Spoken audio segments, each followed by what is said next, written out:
ప్రస్తుతం మనతో పాటు ప్రముఖ ఆధ్యాత్మికవేత్త జ్యోతిష్య వాస్తు పండితులు బ్రహ్మశ్రీ ఉమామహేశ్వర సిద్ధాంతి గారు మనతో ఉన్నారు. గురువు గారితో మాట్లాడదాం. నమస్కారం గురుగారు. ఆయుష్మాన్ భవ. గురుగారు, జూన్ నెల 2026 విశేషంగా కన్యా రాశి వాళ్ళ స్థితిగతులు ఈ మాసం ఎలా ఉండబోతున్నాయి, మరి వీళ్ళు ఎలాంటి జాగ్రత్తలు తీసుకుంటే విశేషంగా వీళ్ళకి నెల కలిసి వస్తుందంటారు? కన్యా రాశి అంటే మేషరాశి నుంచి 6వ రాశి కన్యా రాశి.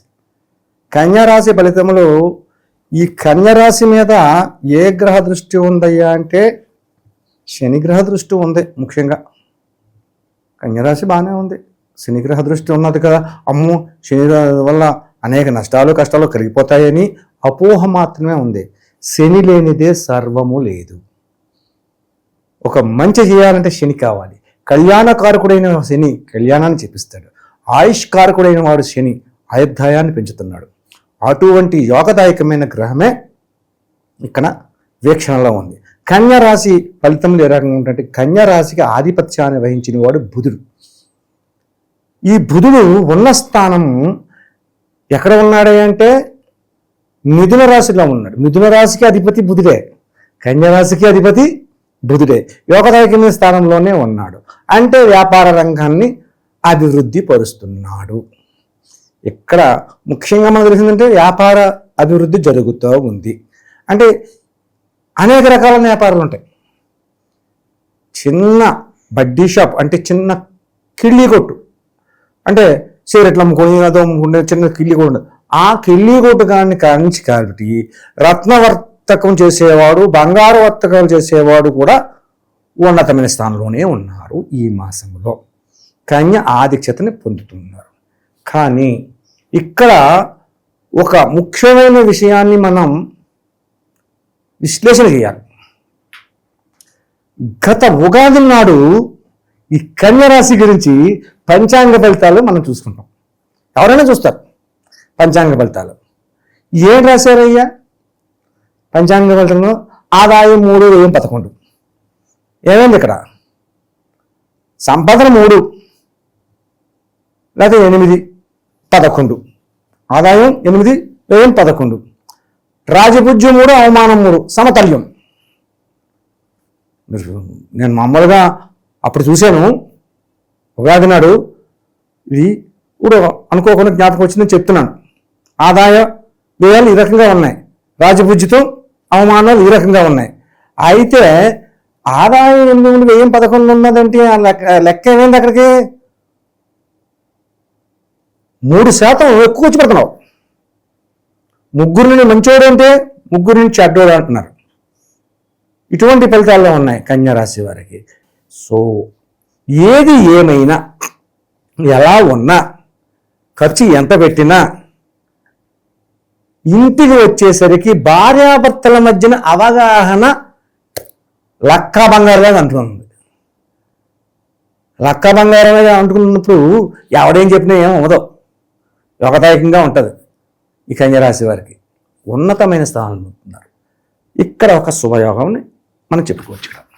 ఎంత అవగాహన మధ్యతత్వంగా ఉన్నా కూడా, సమతల్యంగా నడుస్తున్నా కూడా అనుకోని విధముగా అత్త తరపు వారి నుంచి కానీ, లేకపోతే పుట్టింటి తరపు తల్లిదండ్రుల దగ్గర నుంచి కానీ, భర్తల గురించి చెప్పుకుంటే తల్లిదండ్రుల దగ్గర నుంచి, అత్త తరపు నుంచి అనుకోని విధమైనటువంటి ఆదాయాన్ని సమకూర్చుకుని స్థిరమైన ఇల్లును కానీ ఈ మంత్ ఎండింగ్లోనే జరగాలి అంటే దేవుడు జరుగుద్ది లాంటివి కుదురుతుందా? మన ఫలితం మనం చేయాలి కదా, మన ప్రయత్నం మనం చేస్తేనే కదా జరుగుద్ది. తెల్లవారుజామున 6 గంటలకి ఎక్స్ప్రెస్ ఎక్కాలి, ట్రైన్కి వెళ్ళాలి. 6 గంటలకు వెళ్ళాలంటే 5 నిమిషాలకు 6 గంటలకు ఇంగ్లీష్ వెళ్తానంటే వెళ్దాం, అది వెళ్ళిపోద్ది. 5 గంటలకు లేగాలి ప్రయత్నం. 5 గంటలు లేచి దంతదమనం చేసుకుని అభ్యంగ స్నానాలు చేసి బట్టలు మార్చుకుని ఏదో వాహనాలు పట్టుకుని పోలీసు అక్కడికి వెళ్ళి రైల్వే స్టేషన్కి వెళ్తే ఒక 10 నిమిషాలు ముందుగా ఉంటే అప్పుడు నువ్వు వచ్చే ట్రైన్ వస్తుంది, ఎక్కితే నువ్వు గమ్యాన్ని చేస్తావు. అదేవిధంగా కన్యా రాశి వారికి కార్య ఫలితాన్ని సాధించాలి. వస్తాదులే అని చెప్పి తెలియకూడదు, వస్తుంది. ఏ రకంగా వస్తుంది? అత్త తరపు దగ్గర నుంచి రావడానికి అవకాశం ఉంది, తల్లిదండ్రుల దగ్గర నుంచి రావడానికి అవకాశం ఉంది, ఉద్యోగ రంగం నుంచి రావడానికి అవకాశం ఉంది. అంటే ఇక్కడ వ్యాపార రంగం చెప్పలేదు, నేను ఉద్యోగ రంగం చెప్పాను. వ్యాపార రంగంలో ఉన్న తల్లిదండ్రులు ఉంటారు కదా, అతను ఉంటారు కదా, అది వేరే సంగతి. ఇక్కడ ఆ రకమైన వ్యాపారం ఈ యొక్క నెల అంతములో ఇది జరుగుతుంది. ఇది జరుగుతుందంటే మీ యొక్క సాధన మీరు చెయ్యండి. వస్తుందంటే వస్తుందన్నాడు కదా, మన ఎందుకని రాదు, మన ప్రయత్నం మనం చేసుకోవాలి. అటువంటి విధానంగా ఉంది. సమతల్యతగా వెళ్తున్నారు. ఇక్కడ చెప్పుకోవాల్సిన విషయం ఏంటంటే, వ్యాపార అభివృద్ధి సాగుతూ ఉన్నా నీవు ఎంత వ్యాపార అభివృద్ధి పొందుతున్నావో అంత ఖర్చు కూడా నువ్వు చేస్తున్నావు. ఊహించిన ఖర్చులు వస్తున్నాయి ఈ యొక్క రాశి వారికి. ఖర్చులు అంటే శుభకార్యాలు చేస్తున్నారు, శుభకార్యమైన ఖర్చులు చేస్తున్నారు, అనవసరమైన ఖర్చులు చేస్తున్నారు. అనవసరమైన ఖర్చులు అనుకోవాలి. శుభకార్యం అంటే దీనికి వ్యతిరేక ఫలితం అశుభకార్యం అంటారు. అశుభకార్యం అనకూడదు మనం. ఇక్కడ అనవసరమైన ఖర్చులు చేస్తున్నారు. అనవసరమైన ఖర్చులు అంటే ఏంటి?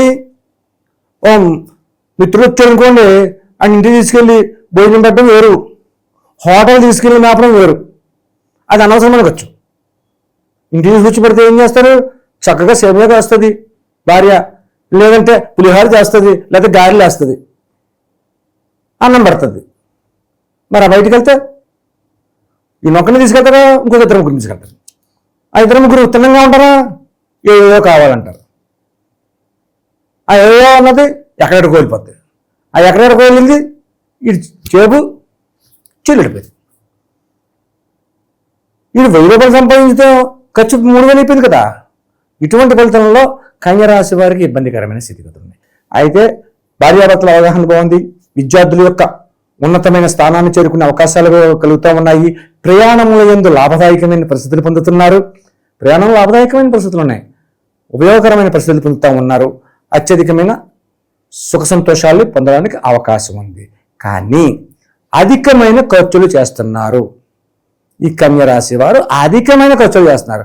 ఆ ఖర్చులను నియంత్రణ చేసుకోవాలి. నియంత్రణ ఎప్పుడు జరుగుతుంది? మన బుద్ధి కుశలత కలిగి ఉండాలి. ఎంతసేపు కూడా మన యోగదాయకంగా ఆలోచించుకోవాలి, కానీ అపయోగ్యదాయకమైన ఆలోచనలు చేస్తే వచ్చే ఫలితములు శూన్య ఫలితములు అంటారు. ఈ శూన్య ఫలితాలు మనం పొందకూడదు. అంటే ఉపయోగకరమైన ఫలితాలు వచ్చే ఆలోచనలు చేయాలి. మా బయటకు వచ్చామండి, ఎదురుకుంటే నువ్వు ఉన్నావు, నువ్వు నాకంటే చిన్నోడివి, నేను బాబు బాగున్నావా అని అడిగాను. లేదా నా వయసు గారు ఉన్నాడు, ఏమండి బాగున్నారండి అని అడుగుతాం.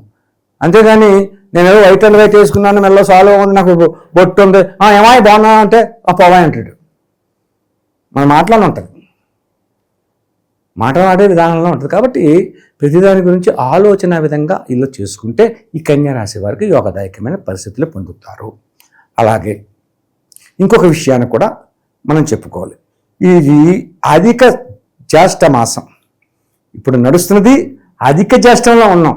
అంటే ఈ కన్యరాశిలో పెళ్లి కాని వారు ఉన్నారు. జ్యేష్ఠులైన వారు ఈ యొక్క మాసంలో పెళ్లి సంబంధాల గురించి చూడకండి. జ్యేష్ఠం వెళ్ళిన తర్వాత నిజ జ్యేష్ఠం వస్తుంది, నిజ జ్యేష్ఠంలో చేయొచ్చు. జ్యేష్ఠంలో ఆషాఢం వస్తుంది, ఆషాఢంలో చేయకూడదు. కొన్ని అవాంతరమైన సంఘటనలు ఉన్నాయి. కాబట్టి ఈ కన్యరాశి వారు వివాహానికి గురించి చాలా మంది అడుగుతున్నారు. ఈ కన్యరాశి వారి గురించి అందుకని ముఖ్యంగా చెప్పాల్సి వస్తుంది. ఈ కన్యరాశి వారు నవంబర్ డిసెంబర్ నెలలో వివాహ ప్రయత్నాలు చేస్తే సఫలీకృతము పొందుతున్నారు. కాబట్టి యోగదాయకమైన స్థితిని పొందడానికి అవకాశం ఉంటుంది. అలాగే విద్యార్థులు బాగున్నారు, వ్యవహార విధానాలు బాగున్నాయి, నూతన వ్యాపారాలు ప్రారంభిస్తారు, నూతన వ్యవహారాలు లాభదాయకమైన స్థితిగతులు పొందుతారు. అయితే అధికమైన ఖర్చులు జరుగుతూ మాట్లాడే విధానంలో కొన్ని అవకతవకలు జరుగుతూ ఉన్నాయి. కాబట్టి ఇవి నియంత్రణ జరగాలి అంటే ఏదో ఒక ఫలితాన్ని దైవ విధానంగా మనం చేసుకోవాలి. దైవ విధానంగా మనం ఏం చేసుకోవాలండి అనేది ఉంటే, ఇక్కడ కన్యరాశికి కూడా ఆధిక్యత కలిగిన దేవుడు శ్రీ వెంకటేశ్వర స్వామి మాత్రమే.